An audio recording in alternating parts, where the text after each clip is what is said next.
नमस्कार, स्वागत है बच्चों आप सभी का डाउटनट पर। बेटा जी बात कर रहे हैं यहाँ पर हमारा अध्याय चल रहा है वंशागति और विविधता के सिद्धांत, जिसमें ऑलमोस्ट ये हमारा अध्याय खत्म होने वाला है। सिर्फ 2 लेक्चर और लगेंगे, मतलब आज का और एक नेक्स्ट लेक्चर और होगा, जिसमें हम इस चैप्टर को, इस अध्याय को खत्म कर देंगे। ठीक है, हमारा टॉपिक चल रहा था क्या, आनुवांशिक विकार। वही टॉपिक आज हम कंटिन्यू करेंगे, आनुवांशिक विकार। ठीक है, फिर उसके बाद आएगी क्विज और आनुवांशिक विकार आज हम देखेंगे। आपको याद है आनुवांशिक विकार कितने प्रकार के थे, भूले तो नहीं है? पिछले लेक्चर में मैंने आपको बताया था आनुवांशिक विकार हमारे 2 प्रकार के होते हैं। कौन कौन सा? एक है कौन सा, मेंडलीय विकार, यानी वे विकार जिनमें, ध्यान से सुनना, वे विकार जिनमें उत्परिवर्तन आएगा, चेंज आएगा, किसमें? जीन्स में, इसलिए इनको क्या बोला था, मेंडलीय विकार। और दूसरे कौन से थे? गुणसूत्रीय विकार। ठीक है, गुणसूत्रीय विकार वे विकार जिनमें उत्परिवर्तन आएगा गुणसूत्र की संख्या या संरचना में। ठीक है, हम यहां पर पहला बात कर रहे थे किसकी, मेंडलीय विकार, और मेंडलीय विकार से संबंधित हम देख रहे थे रोग। पहला हमने रोग देख लिया था कौन सा, हीमोफीलिया। ठीक है, याद है? दूसरा हमने देखा था बेटा जी कौन सा, वर्णहंतता। ठीक है, तीसरा हम देख रहे थे कौन सा, दराती कोशिका आरक्तता या दात्र कोशिका आरक्तता। अब इसको थोड़ा सा डिटेल में हम देखने वाले हैं, आइए समझते हैं। सबसे पहला बिंदु, ये कैसा रोग होता है? देखिए अभी तक जो हमने पहले 2 रोग देखे थे वो लिंगी गुणसूत्र पर जो जीन उपस्थित थे उनके कारण हो रहे थे, लिंगी। ठीक है, और जीन कैसे थे, अप्रभावी। देखिए यहां पर ये जो रोग है ना, ये रोग भी एक तरीके से एक जीन में उत्परिवर्तन के कारण आएगा और वो जीन भी अप्रभावी है, यानी यहां पर भी जीन जिसमें चेंज आ रहा है वो अप्रभावी जीन है। बाकी जो 2 रोग थे उनमें भी कैसा था, अप्रभावी था। लेकिन ध्यान से सुनना, इससे पहले वाले जो दोनों रोग थे उनमें वर्ड आया था लिंगी, यानी जो जीन जो थे वो किस पे मिल रहे थे, लिंग गुणसूत्र पर, और वो भी कौन सा, एक्स पर। लेकिन ये लिंगी नहीं है, ये ऑटोसोमल है। कैसा है, ऑटोसोमल। अब ऑटोसोमल का मतलब कायिक, याद आ रहा है? कायिक गुणसूत्र पर अप्रभावी जीन मिल रहा था, जिसमें आया चेंज, जिसकी वजह से हो गया ये रोग। तो याद रखना, अभी तक 3 रोग हमने देखे हैं। पहला कौन सा था आपका, याद करिए, हीमोफीलिया, जो एक्स लिंगी अप्रभावी रोग था। दूसरा वर्णहंतता, वो भी एक्स लिंगी अप्रभावी रोग था। ये वाला अलिंगी अप्रभावी रोग है। कैसा है बेटा जी, अलिंगी अप्रभावी रोग है। मीनिंग समझ में आया आपको? अलिंगी का मतलब कि जो जीन जिसमें उत्परिवर्तन आएगा वो है तो यहां पर भी अप्रभावी, उन दोनों में भी अप्रभावी था, लेकिन वहां पर वो जीन किस पर मिल रहा था, लिंगी गुणसूत्र पर। यहां पर किस में मिलेगा, अलिंगी गुणसूत्र पर, यानी ऑटोसोम्स पर, यानी कायिक गुणसूत्र पर। अब आप पूछेंगे कौन से, तो याद रखना ये जो रोग होता है इसके लिए उत्तरदायी जो जीन जो होता है जो अलिंगी गुणसूत्र पर मिलता है, कौन से, याद रखना 11वें नंबर के गुणसूत्र पर। 11वां जो गुणसूत्र होता है, 11th गुणसूत्र जो होता है हमारे अंदर, जैसे मेरे अंदर 11वां गुणसूत्र मेरी मम्मी से भी आया, मेरे पापा से भी आया, इतना तो समझ में आता है ना। तो 11वां गुणसूत्र क्या हो गया, क्या लिंगी गुणसूत्र है? नहीं, कैसा है, अलिंगी गुणसूत्र है, ऑटोसोम्स है ना, कायिक गुणसूत्र, उस पर मिल रहा है कौन, एक अप्रभावी जीन जिसमें हुआ उत्परिवर्तन, जिससे हो गया ये रोग। बताइए, ये पहला बिंदु सिंपल सा समझ में आ गया, कंफ्यूजन तो नहीं है। चलें आगे, अब होगा क्या इस रोग में, ध्यान से सुनना। आगे बढ़ने से पहले आप मुझे बताएं, आप सभी ने आरबीसी नाम सुना है, लाल रक्त कणिका, सुना है ना? ठीक है, लाल रक्त कणिका इस तरीके से आपकी द्विअवतल होती है, द्विअवतल आकार की होती है। कैसी होती है बेटा, द्विअवतल, बाइकॉनकेव होती है। भूलना मत, कैसी होती है, द्विअवतल आकार की होती है सामान्य परिस्थिति में। ठीक है, और इस आरबीसी के अंदर मिलता क्या है, आप अच्छे तरीके से जानते हैं, एक वर्णक मिलता है, एक पिगमेंट मिलता है, नाम पता है ना, सभी ने पढ़ा हुआ है 11वीं कक्षा में, जिसका नाम है क्या, हीमोग्लोबिन।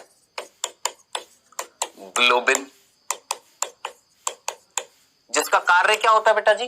ऑक्सीजन के साथ या ऑक्सीजन को अपनी तरफ लाना, या मैं बोलूंगा ऑक्सीजन से जुड़ जाना। ठीक है, तो आरबीसी के अंदर क्या मिल रहे हैं? आप बोलेंगे सर हीमोग्लोबिन मिल रहा है। चलो जी, इतनी सी बात समझ में आ गई। आरबीसी के अंदर क्या मिल रहा है? हीमोग्लोबिन मिल रहा है। ठीक है, और ये हीमोग्लोबिन का कार्य क्या होता है? संवहन कराना, जुड़ जाना, किससे? ऑक्सीजन से। आप जरा सोचिए, आपकी कोशिका को क्या चाहिए? ऑक्सीजन। ऑक्सीजन आपकी कोशिका को कौन देता है? आप बोलेंगे सर हमारी आरबीसी जो होती है उसके अंदर जाती है ऑक्सीजन। हम जो ऑक्सीजन लेते हैं वो हमारे फेफड़ों में जाती है, फेफड़ों से हमारे रक्त में जाती है। अब साहब रक्त में किसके पास जा रही है? रक्त में आरबीसी के पास जा रही है। आरबीसी में किसके पास जा रही है? हीमोग्लोबिन के साथ जुड़ रही है। कौन? ऑक्सीजन। कितने अणु जुड़ते हैं? याद रखना, एक हीमोग्लोबिन से 4 अणु जुड़ते हैं। किसके? ऑक्सीजन के। बहुत सारी चीजें मैंने यहां पर बता दी हैं आपको, फिर से सुनना जिनको नहीं समझ में आया।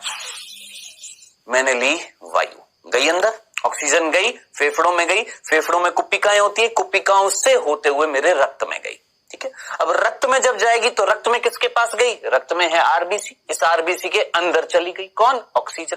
अब अंदर जाकर किससे जुड़ी? हीमोग्लोबिन से जुड़ी। एक हीमोग्लोबिन का अणु जो होता है उससे कितनी ऑक्सीजन जुड़ती है? 4। ठीक है, अब जरा सोचिए, ये आरबीसी जब संवहन करेगी, आरबीसी जब स्थानांतरित होगी, आरबीसी परिवहन करेगी, ट्रांसपोर्ट होएगा, तो आरबीसी अपने साथ क्या लेकर जाएगी? ऑक्सीजन।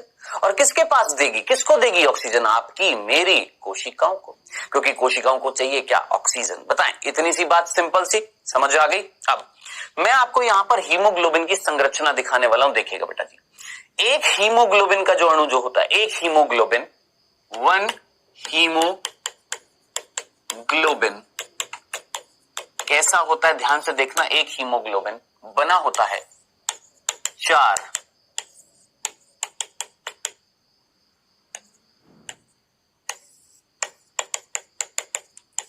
आयरन दिख रहा है, Fe कौन है? आयरन है, लोहा है ना।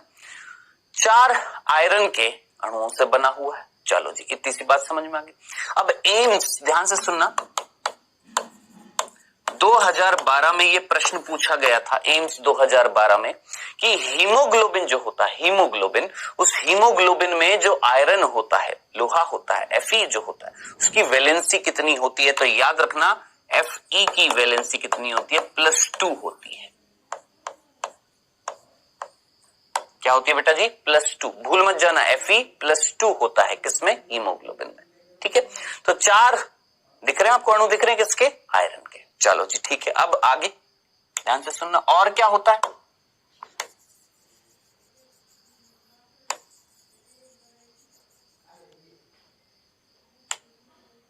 और क्या होता है आप पूछेंगे, बता रहा हूं, वेट करें, सुने।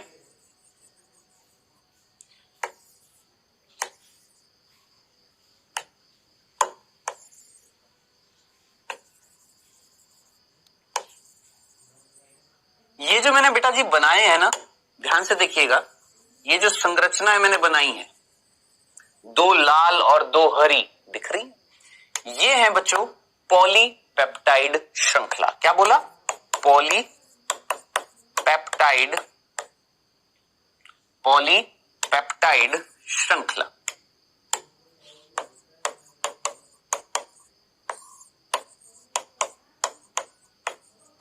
ध्यान से सुनिएगा, सब समझ में आएगा।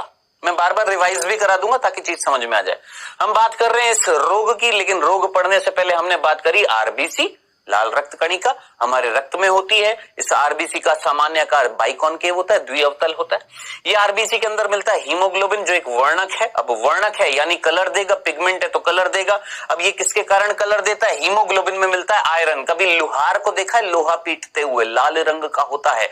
आयरन कैसा रंग देता है? लाल। इस वजह से लाल रक्त कणिका बोला जाता है आरबीसी को। क्यों? क्योंकि इसके अंदर हीमोग्लोबिन के कारण रंग आता है कैसा? लाल। तो आप याद रखना, हीमोग्लोबिन जो होता है वो लाल रंग देता है। क्यों देता है? क्योंकि हीमोग्लोबिन में मिल रहा है आयरन, और आयरन कैसा रंग देता है? लाल रंग देता है। सिंपल सी बात। इतनी सी बात समझ में आ गई। चलिए आगे चलते हैं। हमने बोला एक हीमोग्लोबिन जो होता है, उस एक हीमोग्लोबिन में 4 आयरन है। आयरन की वैलेंसी Fe +2 है। अब इस आयरन के ऊपर क्या मिल रही है? पॉलीपेप्टाइड श्रृंखला। अब आप बोलेंगे सर ये पॉलीपेप्टाइड श्रृंखला क्या होती है? एक सेकंड रुकना, पहले यहां पर देखो कितनी पॉलीपेप्टाइड श्रृंखलाएं? 4। कौन कौन सी? अल्फा, अल्फा, बीटा और बीटा। 2 है अल्फा पॉलीपेप्टाइड, 2 लाल रंग की दिखाई दे रही है, ये है 2 अल्फा पॉलीपेप्टाइड, और 2 हरे रंग की दिखाई दे रही है, ये है 2 बीटा पॉलीपेप्टाइड श्रृंखलाएं। अब आप बोलेंगे सर पॉलीपेप्टाइड श्रृंखला का मतलब क्या होता है? ध्यान से सुनना बेटा जी, जो चीज मैं आपको समझाने वाला हूं देखिएगा। आप सभी ने वर्ड सुना होगा प्रोटीन, सुना है? 11वीं कक्षा में आपने जब एक चैप्टर पढ़ा था जैव अणु, तो वहां पर सुना होगा प्रोटीन किससे बने होते हैं? अमीनो अम्ल से। किससे बने होते हैं? अमीनो अम्ल से। अमीनो अम्ल से, ठीक है। अब इसको बहुत सिंपल भाषा में मैं बताता हूं। आपके घर में दीवार है ना?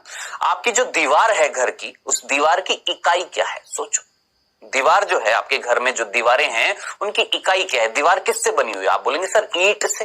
तो ईंट क्या है? दीवारों की इकाई है। बहुत सारी ईंटों ने मिलकर क्या खड़ी कर दी? दीवार खड़ी कर दी। सिंपल सी बात है। तो जरा सोचिए, दीवार की इकाई कौन? ईंट। उसी तरीके से जो प्रोटीन होता है उसकी इकाई कौन होती है? अमीनो अम्ल। यानी अगर ये प्रोटीन है तो इस प्रोटीन के अंदर क्या मिल रहे हैं? अमीनो अम्ल मिल रहे हैं। बताएं, इतनी सी बात समझ में आ गई?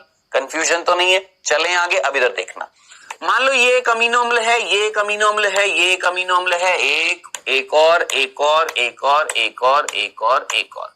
मान लो 1 2 3 4 5 6 7 8 9 10 आपके क्या है? अमीनो अम्ल है ये, ठीक। कितने? 10 अमीनो अम्ल है।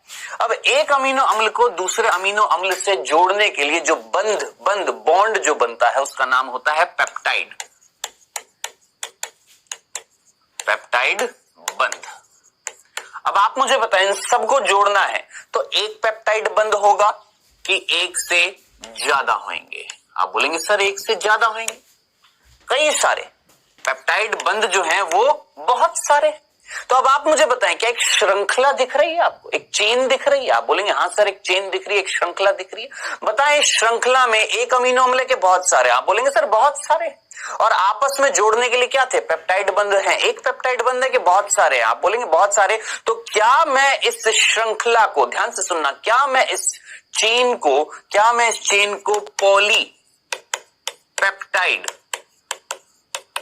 पॉलीपेप्टाइड श्रृंखला बोल सकता हूं कि नहीं बोल सकता? सोच समझकर आंसर दीजिए। बोलूंगा कि नहीं बोलूंगा? आप बोलेंगे बिल्कुल बोलेंगे। देखिए, पॉली का मतलब क्या होता है? पॉली वर्ड किससे है? अंग्रेजी से। पॉली का मतलब बहु, बहु का मतलब बहुत सारे।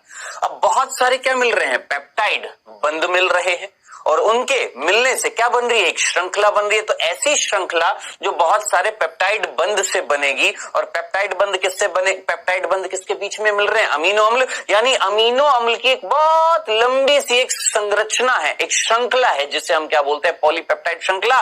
तो आई होप ये समझ में आ गया होगा कि यहां पर क्या मिल रहे हैं बेटा जी? अमीनो अम्ल मिल रहे हैं, और ये अमीनो अम्ल जो होते हैं ये आपस में जुड़े हुए किससे? पेप्टाइड बंध से। तो अब आप जरा सोचिए, टोटल कितनी पॉलीपेप्टाइड श्रृंखला मिल रही है? 4 पॉलीपेप्टाइड श्रृंखला मिल रही है इस हीमोग्लोबिन में। 2 अल्फा और 2 बीटा क्या है? पॉलीपेप्टाइड श्रृंखला। डनाडन डन। क्लियर है? सिंपल सी बात, समझ में आ गया? कंफ्यूजन तो नहीं था? चलें आगे। अब ध्यान से देखना, आपको ये बीटा चेन दिख रही है? ये बीटा, ये वाली एक, मान लेते हैं ये वाली बीटा, ठीक है। अब ये जो बीटा श्रृंखला आपको दिख रही है ना, बीटा श्रृंखला, इसमें क्या मिलेगा? जरा दिमाग लगाएं। इस बीटा श्रृंखला में क्या मिलेगा? आप बोलेंगे सर इस बीटा श्रृंखला में मिलेंगे अमीनो अम्ल मिलेंगे, है ना? श्रृंखला है ना, पॉलीपेप्टाइड श्रृंखला, इसमें क्या मिलेंगे? अमीनो अम्ल मिलेंगे। अब मैं आपको एक चीज बता रहा हूं, ध्यान से सुनना। इस बीटा श्रृंखला में जो अमीनो अम्ल मिल रहे हैं, ध्यान से देखना,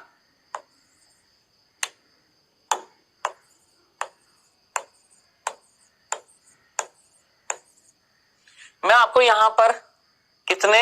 7 अमीनो अम्ल बता रहा हूं। 7 वेल, हिस, ल्यू, चलिए यहां पर दिखाई नहीं देगा, इस तरीके से दिखाता हूं। चलो, ये वाला जो है VAL, ये वाला HIS, LEU, THR, PRO, GLU GLU। अब आप बोलेंगे सर ये क्या है, हालांकि अगले चैप्टर में आएगा जब हम अमीनो अम्ल देखेंगे, ठीक है। अभी सिर्फ याद रखना ये अमीनो अम्ल के नाम है, valine, histidine, leucine, threonine, proline, glutamic acid, glutamic acid. Val his leu thr pro glu glu. क्या? Valine, histidine, leucine, threonine, proline, glutamic acid, glutamic acid. ठीक है, भारी तो नहीं पड़ रहा मामला, सिंपल सी बात समझ में आ रही है। वापस से रिवाइज करो, फिर से देखो। ये पढ़ रहे हैं रोग, हमने बात करनी है यहां पर आरबीसी की। हमने बोला आरबीसी लाल रक्त कणिका, वापस से रिवाइज कर रहा हूं, बार बार करूंगा तो समझ में आएगा।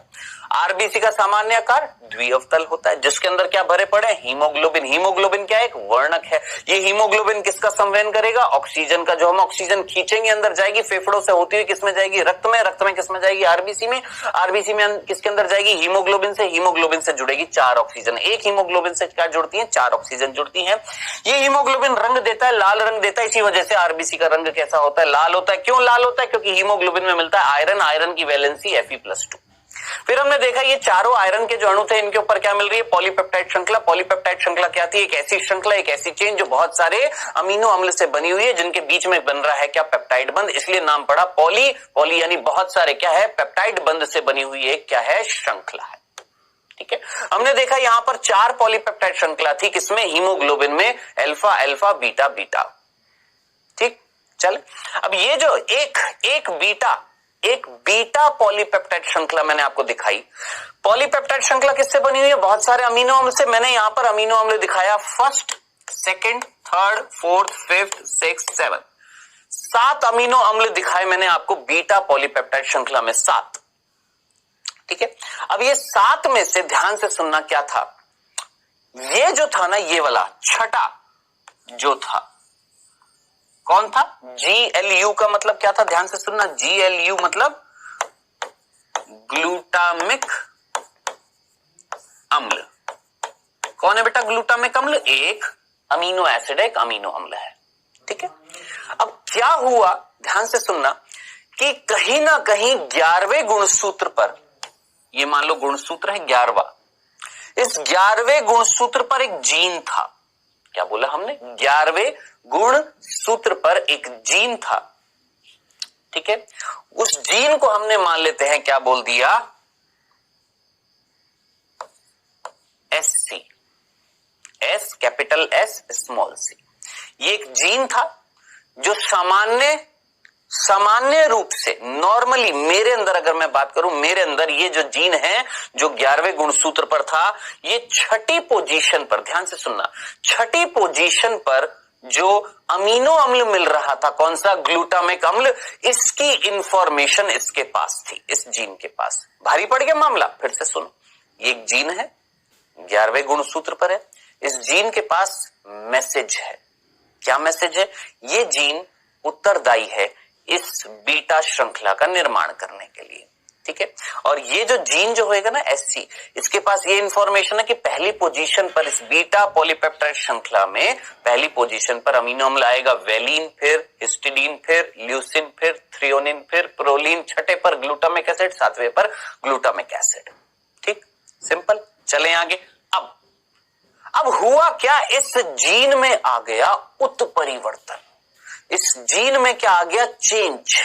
ऐसा उत्परिवर्तन आया, ऐसा म्यूटेशन आया कि कहीं ना कहीं छठी पोजीशन पर जो अमीनो अम्ल मिल रहा था, कौन सा? ग्लूटामिक अम्ल, ये बदल गया और इसकी जगह एक दूसरा अमीनो अम्ल आ गया। कौन सा? वेलिन। आप बोलेंगे सर वेलिन तो पहली पर भी था। हाँ था, कोई दिक्कत नहीं है, लेकिन जरा सोचिए, छठे पोजीशन पर, 6th पोजीशन पर सामान्य रूप से मेरे अंदर जो अमीनो अम्ल मिल रहा था बीटा पॉलीपेप्टाइड श्रृंखला में, वो क्या मिल रहा था? ग्लूटामिक अम्ल। लेकिन कुछ ऐसा परिवर्तन आया, कुछ ऐसा चेंज आया, कुछ ऐसा म्यूटेशन आया, जिसकी वजह से 6th पोजीशन पर ग्लूटामिक अम्ल की जगह क्या आ गया? वेलिन आ गया। और अगर ये आ जाएगा, इट मींस इस जीन में उत्परिवर्तन होएगा, जिससे छठी पोजीशन पर अगर वेलिन आ गया तो रोग होएगा। कौन सा? दराती कोशिका आरक्तता। कौन सा रोग हो जाएगा?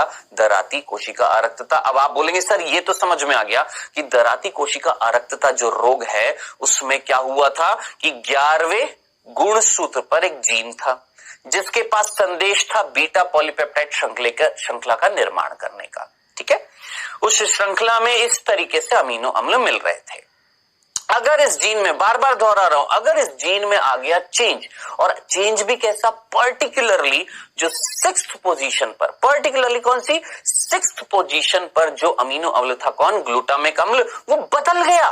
आप पूछेंगे कैसे बदल गए, ये मैं आपको अगले चैप्टर में बताऊंगा, जहां पर मैं आपको बताऊंगा कोडोन GAG की जगह हो जाता है GUG। अब आप ये समझ नहीं पाएंगे, इसलिए मैंने जानबूझकर नहीं बताया, हमारी बुक्स में दे रखा है लेकिन समझा नहीं रखा। GAG की जगह आ जाता है GUG, ये हम अगले अध्याय में पढ़ेंगे। अभी के लिए सिर्फ इतना सा कि 6ठी पोजीशन पर जो अमीनो अम्ल था ग्लूटामिक अम्ल, ये चेंज हो गया, ये बदल गया, और इसकी जगह दूसरा अमीनो अम्ल आ गया, कौन सा, वेलिन। अभी ये मत पूछना कैसे आया, मैंने आपको बोला है नेक्स्ट जो अध्याय आएगा उसमें डिटेल में पढ़ेंगे इस चीज को, जहां पर हम बिंदु उत्परिवर्तन पढ़ेंगे। ठीक है, याद रखना।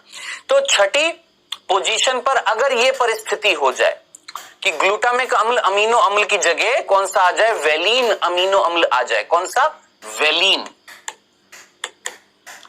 वेलिन अमीनो अम्ल आ जाए, तो आप बोलेंगे क्या होगा, आप ये बोलेंगे सर ये तो समझ में आ गया कि चलो उत्परिवर्तन हुआ जिसके कारण कहीं ना कहीं, अब जरा सोचिए उत्परिवर्तन किस में हुआ, जीन में हुआ, और ये जीन के पास संदेश था इस तरीके से अमीनो अम्ल का, अमीनो अम्ल यहां पर लगे हुए थे। अगर इस जीन में चेंज आ गया तो कहीं ना कहीं 6ठी पोजीशन पर चेंज हो गया, क्या, अमीनो अम्ल।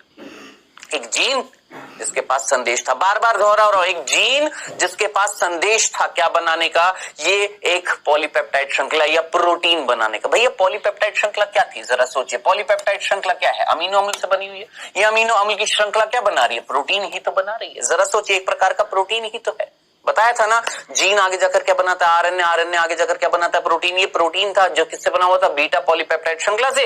इस बीटा पॉलीपेप्टाइड श्रृंखला में 6ठे पोजीशन पर जो अमीनो अम्ल था वो बदल गया, उसकी जगह क्या आ गया, वेलिन आ गया। तो आप बोलेंगे फाइनली होगा क्या सर, ये पूछेंगे ना, सर इस उत्परिवर्तन से हुआ क्या। अगर सिर्फ इतने से चेंज के कारण, सिर्फ इस अमीनो अम्ल के बदलने से, ये बदलकर अगर ये आ गया 6ठी पोजीशन पर, तो क्या होगा, ये जो श्रृंखला है ना, ये सिकुड़ जाएगी, निचुड़ जाएगी, कंडेंस्ड हो जाएगी, खराब हो जाएगी। और अगर ये खराब हो गई ना, ध्यान से सुनना, अगर ये खराब हो गई ना, तो आरबीसी का आकार जो है इस तरीके से हो जाएगा। सोचो, सिर्फ इतने से चेंज से, सिर्फ इतने बारीक से चेंज से, सिर्फ एक अमीनो अम्ल के प्रस्थापित होने से, सिर्फ ग्लूटामिक अम्ल के 6ठे पोजीशन पर जो मिल रहा था बीटा श्रृंखला में, बीटा पॉलीपेप्टाइड श्रृंखला में जो 6ठे पोजीशन पर मिल रहा था, मात्र इतने से चेंज के कारण आरबीसी का आकार बदल जाएगा। क्यों, क्योंकि अंदर हीमोग्लोबिन में बीटा पॉलीपेप्टाइड श्रृंखला में आ गया चेंज। सोचिए, आकार क्या हो जाएगा, बदल जाएगा।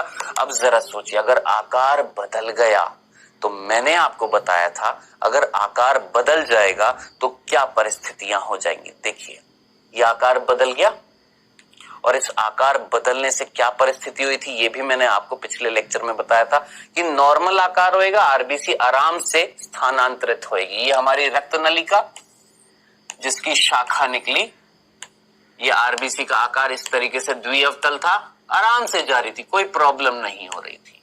लेकिन अगर आकार बदल गया आरबीसी का, तो कहीं ना कहीं जहां पर शाखाएं निकल रही हैं रक्त नलिकाओं की, वहां पर इकट्ठी हो सकती हैं, कौन, पथ को रोक सकती है जाने से। अगर जरा सोचिए, इस तरीके से आकार हो गया तो कहीं ना कहीं अटक जाएंगी ना। सोचो, यहां पर और यहां पर क्या दिख रहा है, अटकती हुई दिखाई दे रही है आरबीसी। क्यों, क्योंकि आरबीसी का आकार बदल गया।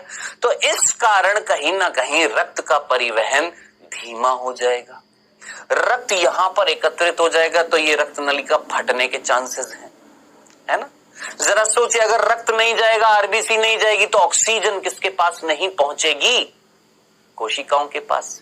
तो इस रोग का नाम क्या था, एक ऐसा रोग जिसमें हमारे शरीर की कोशिकाओं के पास रक्त की आपूर्ति हो रही है। क्यों? क्योंकि आरबीसी का आकार दराती के समान हो गया। पता है, सिंपल भाषा में समझ में आया क्या? एक ऐसा रोग जिसमें हमारी जो कोशिका, देखिए बायोलॉजी की खासियत ही क्या है, उसके जो वर्ड होते हैं ना, उसमें मैंने आपको पहले भी बताया, उसी में मीनिंग छुपा होता है। क्या? एक ऐसा रोग जिसमें हमारी जो कोशिकाएं होती है, शरीर की कोशिकाएं, उनके पास रक्त की आपूर्ति हो जाएगी, अरक्तता हो जाएगी। अरक्तता यानी रक्त की आपूर्ति, एनीमिया बोलते हैं। क्या बोलते हैं? एनीमिया। रक्त की आपूर्ति हो रही है, पूर्ति नहीं हो रही है, रक्त पहुंच नहीं रहा है। अब आप बोलेंगे क्यों नहीं पहुंच रहा था? क्योंकि आरबीसी का आकार कैसा हो गया? दराती के जैसा। अब दराती के जैसा हो जाएगा तो यहां पर ये अटक जाएंगी, और अगर अटक गई तो रक्त का परिवहन नहीं होगा, ऑक्सीजन नहीं पहुंचेगी कोशिकाओं तक। तो ये रोग होता है क्या? दराती कोशिका आरक्तता, जो एक अलिंगी अप्रभावी रोग था, जिसमें एक अप्रभावी जीन जो 11वें गुणसूत्र पर मिल रहा था, जिसमें उत्परिवर्तन के कारण जो हीमोग्लोबिन की बीटा श्रृंखला थी, उस बीटा श्रृंखला में, उस बीटा पॉलीपेप्टाइड श्रृंखला के छठे पोजीशन पर जो अमीनो अम्ल मिल रहा था, कौन? सामान्य रूप से ग्लूटामिक अम्ल, वो बदल गया, उसकी जगह क्या आ गया? वेलिन आ गया। बस इतना सा परिवर्तन हुआ और देखो क्या हो गया। ठीक है, तो ये था बेटा जी हमारा तीसरा रोग, जिसका नाम था दराती कोशिका आरक्तता। भूलना नहीं है। ठीक है, और देखिए जब आप बुक पढ़ेंगे ना, तो आपको ना यहां पर ये वर्ड दिखाई देगा, GAG बदलकर हो गया GUG। मैं बोलूंगा अभी समझ नहीं आएगा, ये कोडोन होते हैं, और ये कोडोन की बात हम नेक्स्ट चैप्टर में करेंगे। जब करेंगे तब वहां पर मैं आपको ये बताऊंगा। ठीक है, चलिए बेटा जी, ये हमारा कौन सा रोग था बेटा जी? तीसरा, मेंडलीय विकार, दराती कोशिका आरक्तता। अब पढ़ते हैं नेक्स्ट इज फिनाइल कीटोनूरिया। अगला जो रोग है फिनाइल कीटोनूरिया। अब साहब ये कौन सा रोग है? ध्यान से सुनना बेटा जी, फिनाइल कीटोनूरिया, ध्यान से सुनिएगा। फिनाइल कीटोनूरिया जो होता है, इस रोग को पढ़ने से पहले जरा एक चीज ध्यान से सुनिएगा। मैं पादप खाता हूं, आप बोलेंगे हाँ सर हम खाते हैं। सोचिए, हम प्लांट्स खाते हैं, सब्जियां खाते, किसके उत्पाद हैं वो? प्लांट्स के, पौधों के, पेड़ों के, है ना? चल, जब हम प्लांट्स खाते हैं, मैं पादप खाता हूं, आप बोलेंगे हाँ सर हम खाते हैं।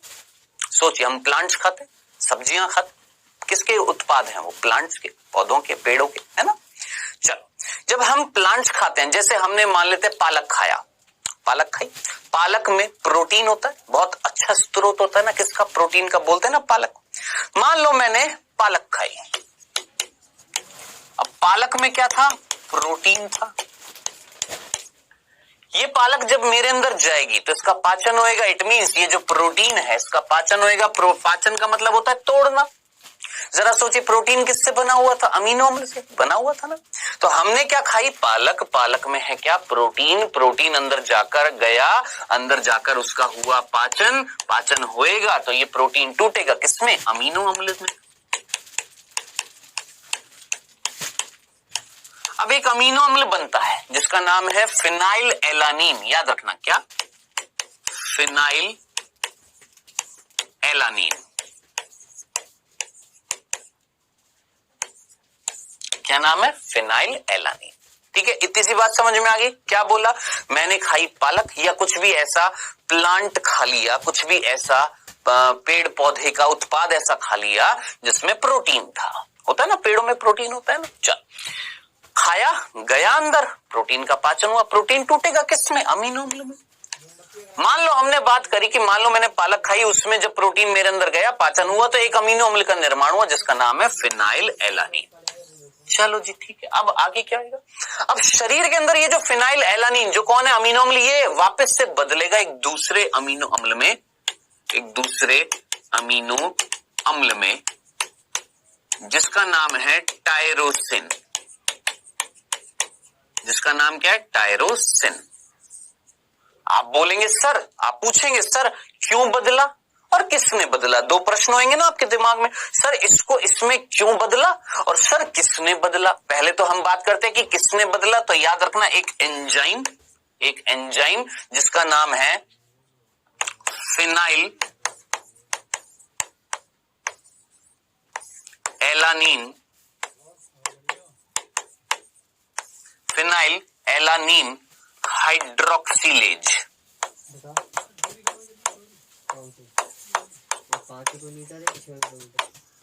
याद रखना क्या, फिनाइल एलानीन हाइड्रोक्सिलेज एक एंजाइम होता है हमारे अंदर।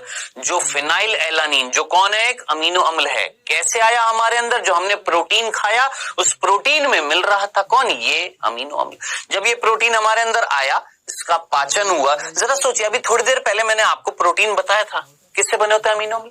जरा सोचिए, प्रोटीन जब टूटेगा तो क्या क्या अलग अलग हो जाएंगे। जरा सोचिए, ये प्रोटीन ही तो था, ये कौन है, ये पॉलीपेप्टाइड श्रृंखला क्या है, एक प्रोटीन ही तो है। हमने यही तो बोला, अमीनो अम्ल मिलकर क्या बना रहे हैं, प्रोटीन। ये प्रोटीन ही तो है, पॉलीपेप्टाइड श्रृंखला क्या है, एक प्रकार का प्रोटीन ही तो है। जरा सोचिए, जब ये बहुत सारे अमीनो अम्ल का पाचन होएगा, यानी इस पेप्टाइड बंध को तोड़ दिया जाएगा, तो ये अमीनो अम्ल एक दूसरे से मुक्त हो जाएंगे। तो हमने यही तो बात करी क्या, कि भैया एक प्रोटीन हमने खाया, मान ले प्रोटीन हमने खाया प्लांट का, जब इसका पाचन होएगा तो क्या अंदर बनेंगे, अमीनो अम्ल बनेंगे। उनमें से एक अमीनो अम्ल की मैं बात कर रहा हूं, कौन सा, फिनाइल एलानीन। ये फिनाइल एलानीन हमारे शरीर में बदलता है किसमें, टायरोसिन में। बदलने का काम कौन करता है, ये एंजाइम। ठीक है, एक प्रश्न का तो आंसर मिल गया कि किसने बदला, इसने बदला। अब आप पूछेंगे क्यों बदला, क्यों बदला, रीजन क्या था।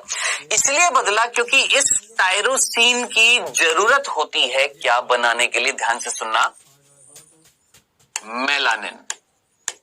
अब कितने बच्चों को याद है मेलानिन क्या होता है, कितने बच्चों को पता है। देखिए, आपको मेरी त्वचा का रंग दिखाई दे रहा है, कैसा है, गेहुआ है ना, है ना।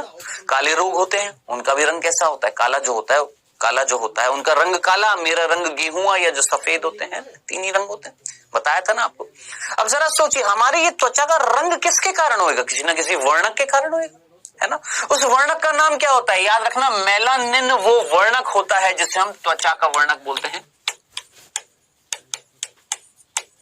एक ऐसा वर्णक जो रंग देता है किसको, हमारी त्वचा को।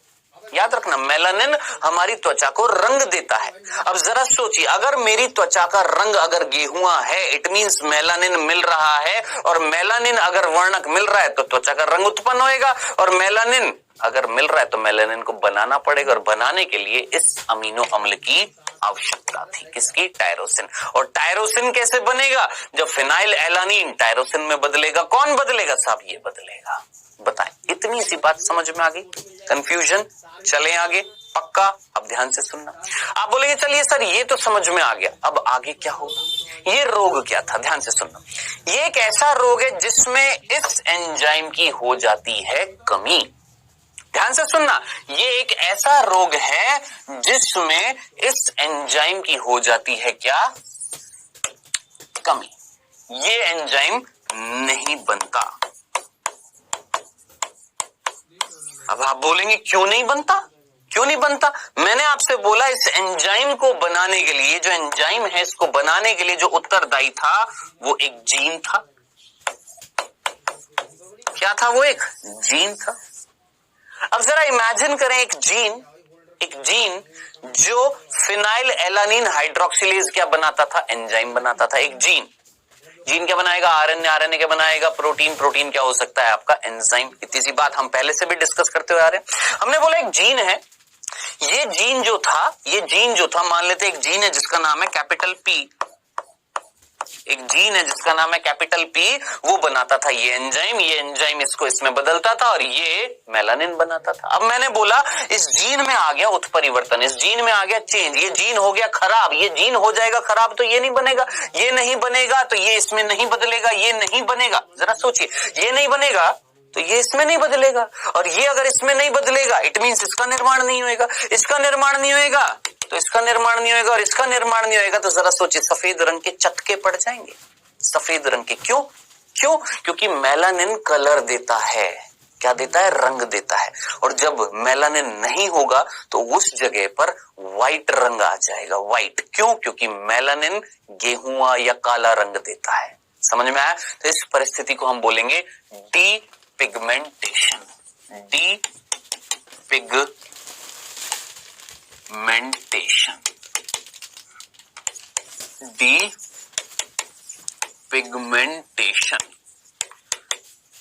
अब देखिए वर्ड की अहमियत को समझिएगा, वर्ड की इस अहमियत को समझिएगा। पिगमेंट का मतलब समझ में आता है वर्णक, अगर पिगमेंट है मेरे अंदर इट मींस कलर उत्पन्न होएगा। डी पिगमेंटेशन का मतलब अवर्णक, यानी एक ऐसी परिस्थिति जिसमें वर्णक का निर्माण नहीं हुआ। कौन से वर्णक का? मेलानिन का। क्यों नहीं हुआ? क्योंकि टायरोसिन नहीं था। क्यों नहीं बना टायरोसिन? क्योंकि ये इसमें नहीं बदला। क्यों नहीं बदला? क्योंकि ये जीन नहीं बना, क्योंकि ये एंजाइम नहीं बना। क्यों नहीं बना एंजाइम? क्योंकि जीन में आ गया उत्परिवर्तन। ऐसा रोग क्या कहलाएगा? Phenyl ketonuria. तो जरा सोचिए, फिनाइल कीटोनूरिया अगर आपसे पूछ ले तो आप सीधा सीधा बोलेंगे ना, फिनाइल कीटोनूरिया एक मेंडलीय डिसऑर्डर है जिसमें जीन में उत्परिवर्तन आएगा, जिससे एंजाइम नहीं बनेगा, एंजाइम नहीं बनेगा तो टायरोसिन नहीं बनेगा, टायरोसिन नहीं बनेगा तो मेलानिन नहीं बनेगा, मेलानिन नहीं बनेगा तो वर्णक का निर्माण नहीं होगा, वर्णक का निर्माण नहीं होगा तो क्या हो जाएगा? शरीर पर, त्वचा पर डीपिगमेंटेशन हो जाएगा, शरीर पर रंग उत्पन्न नहीं होगा। ठीक, क्लियर? पहला। दूसरा बिंदु ध्यान से सुनना। अब ये सोचो, दूसरी परिस्थिति ध्यान से सुनो। अगर ये नहीं हुआ, हमने बोला यही नहीं होगा ना, क्योंकि जीन में क्या आ गया? चेंज। ये अगर नहीं होगा तो जरा सोचिए, ये इसमें नहीं बदलेगा। अब आप मुझे बताओ, मैं तो पेड़ पौधे खाऊंगा, मैं तो भोजन खाऊंगा, मैं तो पालक खाऊंगा, मैं तो पेड़ पौधे सब्जियां खाऊंगा। सब्जियां अगर मैं खाऊंगा, सब्जियों में प्रोटीन तो मेरे अंदर जाएगा, वो प्रोटीन का पाचन होएगा तो वापस से क्या बनेगा? फिनाइल एलानीन बनेगा। फिनाइल एलानीन अगर बनेगा तो वो बदल नहीं पाएगा क्योंकि ये नहीं था। तो जरा सोचिए, मेरे शरीर के अंदर क्या बढ़ता जाएगा? इसकी मात्रा बढ़ती जाएगी। ये समझ में भाई? खुद सोचिए ना, कॉमन सेंस की बात है। ये इसमें बदल रहा था, इसको बदलने के लिए ये उत्तरदायी था। जब ये नहीं होगा, ये नहीं होगा तो ये इसमें नहीं बदलेगा, तो इसकी मात्रा बढ़ती जाएगी या नहीं बढ़ती जाएगी? तो याद रखना, फिनाइल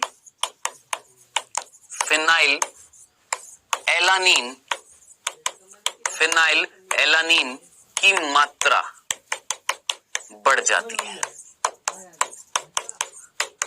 अब आप बोलेंगे ठीक है सर, समझ में आ गया, फिनाइल एलानीन की मात्रा बढ़ जाएगी, यानी हमारे शरीर में फिनाइल एलानीन की मात्रा क्या होती जा रही है? बढ़ती जा रही है। अब आप बोलेंगे इससे क्या होगा, इसका दुष्प्रभाव क्या होगा? तो ये फिनाइल एलानीन जब हमारे शरीर में बढ़ता जाता है और अगर ये पहुंच गया किसमें? मस्तिष्क में। क्या बोला? अगर ये फिनाइल एलानीन की मात्रा बढ़ती जा रही है और अगर ये पहुंच गया किसमें? मस्तिष्क में, तो आ जाएगा क्या? पागलपन। मेंटली या मेंटली रिटार्डेड हो जाएगा वो व्यक्ति।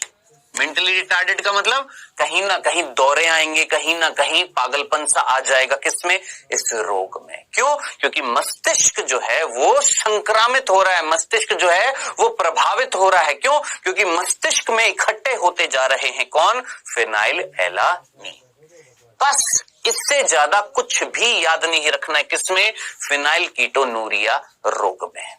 बताएं, क्या ये सिंपल सी बात समझ में आ गई है? कितने रोग हो गए हैं बेटा जी? 4। आखिरी रोग है। अच्छा, आखिरी रोग पढ़ने से पहले इस चीज को और देख लीजिए। देखिए, मैंने आपको यही बताया था ना। देखिए यहां पर क्या लिखा हुआ है, इधर देखिएगा, यहां पर लिखा हुआ है प्लांट प्रोटीन। लिखा हुआ है क्या? लिखा हुआ है प्लांट प्रोटीन। ऐसे प्रोटीन जो प्लांट से मिल रहे हैं हमें, जो हमें डाइटरी का मतलब होता है जो हमारी डाइट में होते हैं, खाने में होते हैं। ठीक है, वो प्रोटीन हमारे अंदर गए, हमारे अंदर जाएंगे, वो प्रोटीन का क्या होगा? पाचन होएगा तो क्या बनेगा? फिनाइल एलानीन बनेगा, जो एक अमीनो अम्ल है। ये फिनाइल एलानीन जो होता है ये बदलता है किसमें? टायरोसिन में। बदलने के लिए कौन रिस्पॉन्सिबल था? Enzyme phenyl alanine hydroxylase. Carboxylase नहीं, हाइड्रोक्सिलेज। हाइड्रोक्सिलेज इसलिए बोला क्योंकि जल निकलेगा। ठीक है, अब ये टायरोसिन क्या कर रहा था? इसके वैसे तो कई सारे काम है, लेकिन मैंने एक मुख्य काम बताया इसका, मेलानिन वर्णक बनाने में इसका कार्य होता है। किसका? टायरोसिन का इस्तेमाल होता है मेलानिन वर्णक बनाने के लिए, जो त्वचा का वर्णक है। उसके अलावा डोपामाइन। अब आप बोलेंगे सर डोपामाइन क्या होता है? ये तंत्रिकाओं में एक हार्मोन होता है जो आपने 11वीं कक्षा में पढ़ा था। अगर अभी समझ में नहीं आ रहा तो छोड़ देना, इसको जरूर याद रख लेना। मेलानिन बनाने के लिए किसकी जरूरत होती है बेटा जी? टायरोसिन की। ये मैंने आपको बताया, बस इससे ज्यादा कुछ नहीं। ठीक है, चले आगे। अब 5वां रोग बेटा जी, जिसका नाम है थैलेसीमिया। अब भैया थैलेसीमिया को जरा जल्दी से ध्यान से सुनना। थैलेसीमिया क्या होता है? ध्यान से देखिएगा। देखिए, थैलेसीमिया जो होता है इसमें भी एनीमिया ही होता है, इसमें भी अरक्तता होती है। अब आप बोलेंगे इसमें और सिकल सेल एनीमिया में फर्क क्या था? वहां पे भी अरक्तता थी, यहां पर भी अरक्तता है। ऐसा कैसे, ध्यान से सुनना, दोनों में फर्क क्या है ध्यान से देखना बेटा। सिकल सेल एनीमिया, जो बच्चे SCA पूछेंगे कि सर SCA क्या है, S मतलब सिकल, C मतलब सेल, A मतलब एनीमिया, दराती कोशिका अरक्तता, भूलना मत। SCA कौन है, सिकल सेल एनीमिया, दराती कोशिका अरक्तता। जरा बताएं मुझे, क्या इस रोग में RBC का आकार बदल रहा था या नहीं बदल रहा था? क्या RBC का आकार बदल रहा था? क्यों? क्योंकि बीटा श्रृंखला जो थी वो सिकुड़ गई थी, बीटा श्रृंखला सिकुड़ गई थी। ऐसा तो नहीं था ना कि बीटा श्रृंखला बनी नहीं थी, बनी तो थी, पूरी बनी थी, बस एक अमीनो अम्ल में चेंज के कारण, सिर्फ एक अमीनो अम्ल में चेंज के कारण बीटा श्रृंखला जो थी वो सिकुड़ गई थी, जिससे आरबीसी का आकार बदल गया था। यही हुआ था ना। अब देखिए थैलेसीमिया में क्या आएगा। थैलेसीमिया में भी ध्यान से सुनना, जो ध्यान से देखना, थैलेसीमिया में क्या होने वाला है, ध्यान से देखना। जो आरबीसी थी, उस आरबीसी में जो हीमोग्लोबिन था, कौन था बेटा? हीमोग्लोबिन था ना आरबीसी में। हीमोग्लोबिन में क्या था, वापस से बता देता हूं, Fe+2, Fe+2, Fe+2 और Fe+2। आयरन था, वैलेंसी +2 थी। भैया कितनी पॉलीपेप्टाइड श्रृंखला थी, जरा सोच समझ कर मुझे बताएं। 4 पॉलीपेप्टाइड श्रृंखलाएं थी, 2 अल्फा और 2 कौन सी थी बेटा? बीटा। ये बीटा, ये बीटा, ये अल्फा और ये अल्फा, यही थी ना। अब मैं आपसे क्या कहने वाला हूं, कान खोलकर सुनिएगा, ध्यान से सुनना। इस रोग में, थैलेसीमिया रोग में आरबीसी के आकार में कोई परिवर्तन नहीं होता। क्या बोला मैंने? थैलेसीमिया रोग में आरबीसी के आकार में कोई परिवर्तन नहीं होता। आरबीसी के आकार में कोई परिवर्तन नहीं होता, कोई परिवर्तन नहीं होता किसमें? आरबीसी के आकार में। तीसरी बात समझ में? तो अब आप बोलेंगे होगा क्या, ध्यान से सुनना बेटा जी। अल्फा, इधर देखिएगा, अल्फा पॉलीपेप्टाइड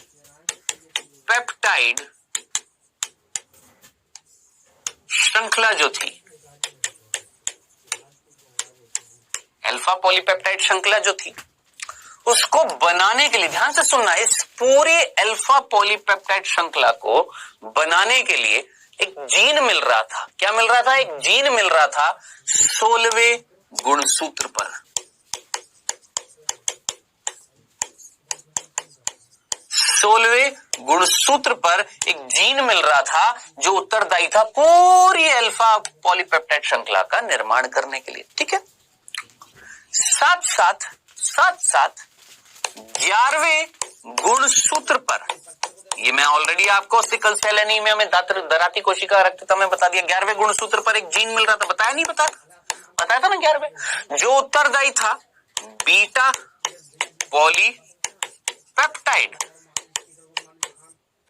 श्रृंखला का निर्माण करने में। बताया था नहीं बताया था? बताया था ना। बीटा पॉलीपेप्टाइड श्रृंखला नहीं बताई थी आपको अभी? दराती कोशिका रक्तता में कहीं ना कहीं जीन था। कौन से गुणसूत्र पर? 11वें गुणसूत्र पर था ना। अब मैंने बोला ये जीन जो बीटा पॉलीपेप्टाइड श्रृंखला का पूरा निर्माण कर रहा था, एक जीन जो अल्फा पॉलीपेप्टाइड श्रृंखला का पूरा निर्माण कर रहा था। ठीक है। दराती कोशिका रक्तता में इस जीन के अंदर कुछ चेंज आया था, और ऐसा चेंज आया था जिसमें बीटा पॉलीपेप्टाइड श्रृंखला में, पूरी बीटा पॉलीपेप्टाइड श्रृंखला में सिर्फ छठे पोजीशन पर अमीनो अम्ल बदला था। सिर्फ यही हुआ था ना।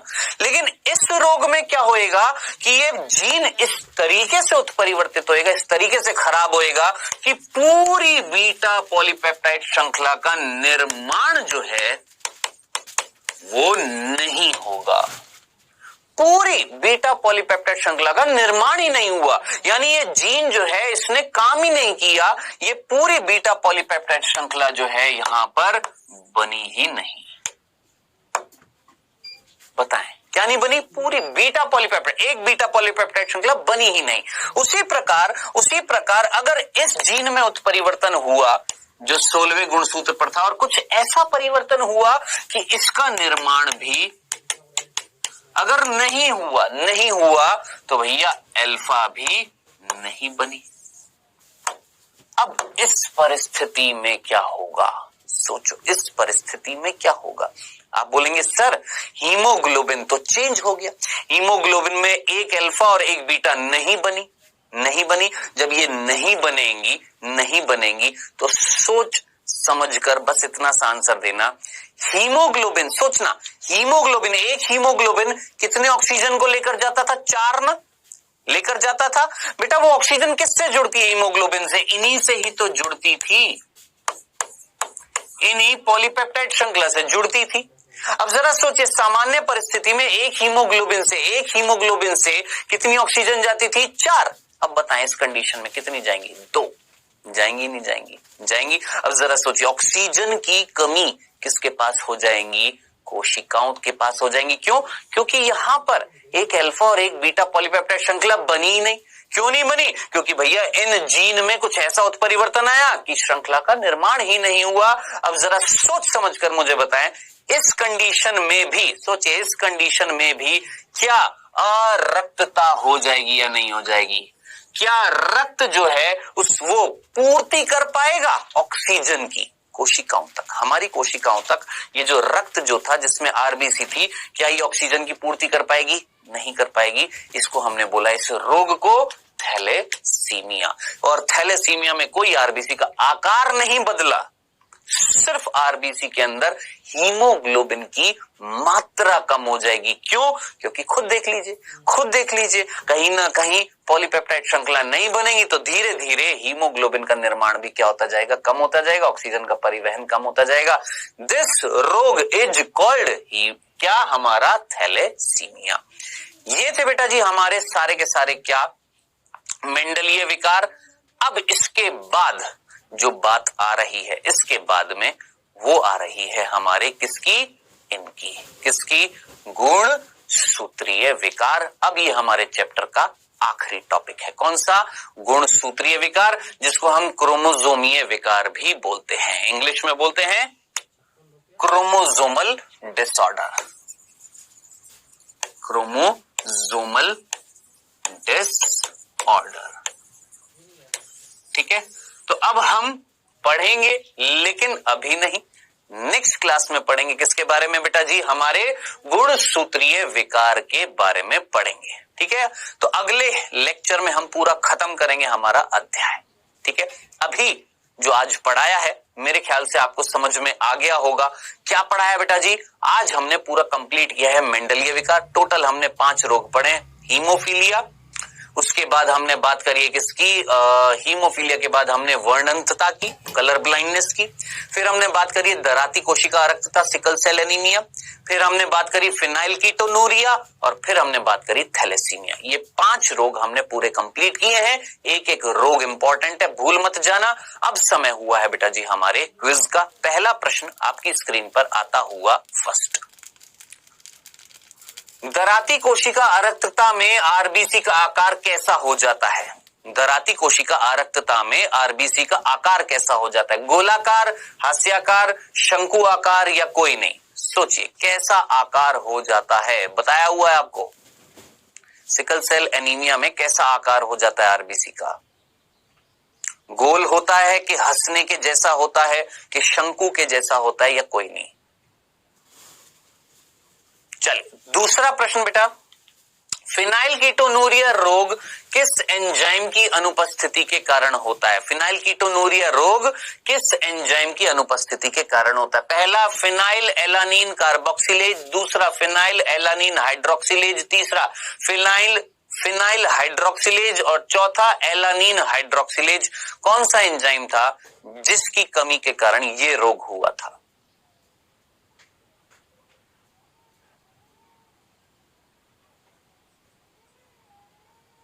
चलिए समय हुआ समाप्त, आइए डिस्कस करते हैं बेटा। पहला प्रश्न था दराती कोशिका अरक्तता में आरबीसी का आकार कैसा हो जाता है? बेटा हास्याकार, ऐसा आकार जो ऐसा लगता है जैसे हंसने वाला हो, हमारे लिप्स नीचे से इसी तरीके से ना, यूं, तो ऐसा लगता है आरबीसी हंसने का आकार बना रही है, इसलिए आरबीसी का आकार कैसा हो जाता है, हास्याकार। ठीक है, तो करेक्ट आंसर इज सेकंड, और ये मैंने आपको पिछले लेक्चर में भी बताया था। दूसरा, फिनाइल कीटोनूरिया रोग में किस एंजाइम की कमी हो रही थी, मैंने आपको बताया, आज ही बताया, फिनाइल एलानिन हाइड्रोक्सिलेज, कार्बोक्सिलेज नहीं, हाइड्रोक्सिलेज। ठीक है, तो इसका आंसर है सेकंड, जो क्या कर रहा था, फिनाइल एलानिन को टायरोसिन में बदल रहा था। ठीक है, ये था बेटा जी आज का क्विज। होमवर्क मिलेगा आपको होमवर्क सेक्शन में। नेक्स्ट क्लास में जब हम मिलेंगे तो हम बात करेंगे किसकी, गुण सूत्रीय विकार की। ठीक है, तो मिलेंगे बच्चों नेक्स्ट क्लास में। Okay then, tata bye bye, take care.